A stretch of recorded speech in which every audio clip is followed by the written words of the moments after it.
क्या इस खंभे में भी तेरा विष्णु है? हाँ, मेरे नारायण कण कण में है। बस इतना सुनते ही अपने नन्हे भक्त को बचाने के लिए भगवान विष्णु ने संसार का अपना सबसे उग्र और भयानक रूप ले लिया।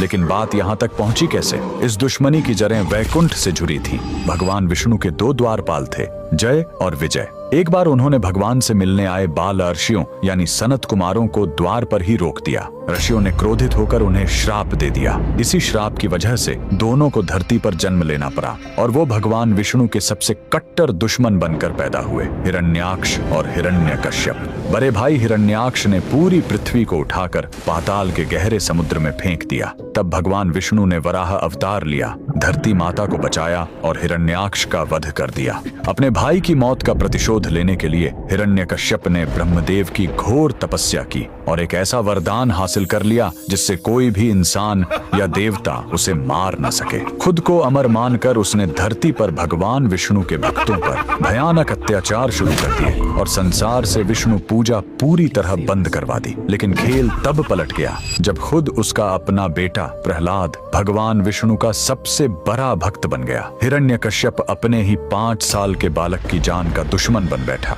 उसने प्रहलाद को मारने के लिए तरह तरह के षड्यंत्र रचे, उसे ऊंचे पहाड़ से नीचे फेंका, पागल हाथियों के पैरों तले कुचलवाना चाहा और जहरीले सांपों के बीच छोड़ दिया। लेकिन नारायण हर बार अपने नन्हे भक्त को बचा लेते। हारकर हिरण्यकश्यप ने अपनी बहन होलिका को बुलाया, जिसे आग में न जलने का वरदान था। होलिका प्रहलाद को गोद में लेकर दहकती चिता पर बैठ गई। लेकिन भगवान की लीला देखिए, वरदान होने के बावजूद होलिका उसी आग में जलकर राख हो गई और प्रहलाद हंसते हुए आग से बाहर आ गया। इसी दिन की याद में आज तक होलिका दहन मनाया जाता है।